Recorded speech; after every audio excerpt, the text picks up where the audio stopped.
अस्सलामुअलैकुम नाजरीन, मैं हूं आपकी मेज़बान नाइला भट्टी और आप देख रहे हैं कसरे नूर न्यूज़ HD। खबरों के सिलसिले को आगे बढ़ाते हुए नजर डालते हैं आज की ताज़ा तरीन अपडेट्स पर।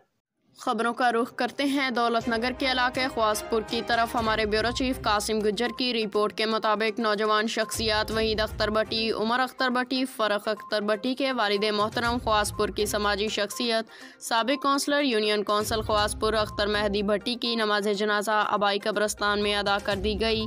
नमाज जनाजा के बाद सैकड़ों सोगवारान की मौजूदगी में सुपुर्द खाक कर दिया गया। नमाज जनाजा में इलाका भर की सियासी समाजी शख्सियात समेत सहाफ़ी बरादरी की भरपूर शिरकत करने वालों में नुमायां शख्सियात चेयरमैन चौधरी तनवीर अशरफ ख्वासपुर, चेयरमैन चौधरी मोहम्मद नवाज माछीवाल, चौधरी मोहम्मद इकबाल, चौधरी जमान महर माछीवाल, चौधरी दिलावर महर, कासिम गुज्जर माछीवाल, तौकीर सुलेमान भट्टी, मिर्ज़ा शफाकत अली, नज़ाकत नंबरदार, इजाज़ नंबरदार, जमील ताहर समेत कसीर तादाद ने शिरकत की। अब तक के लिए इतना ही। मज़ीद खबरों और अपडेट्स के लिए देखते रहिए कसरे नूर न्यूज़ HD, हर खबर से बाखबर। हमारे YouTube चैनल कसरे नूर न्यूज़ को सब्सक्राइब कीजिए, वीडियो को वॉच कीजिए। अगर हमारी वीडियो पसंद आए तो लाइक कीजिए, अपने दोस्तों से शेयर कीजिए।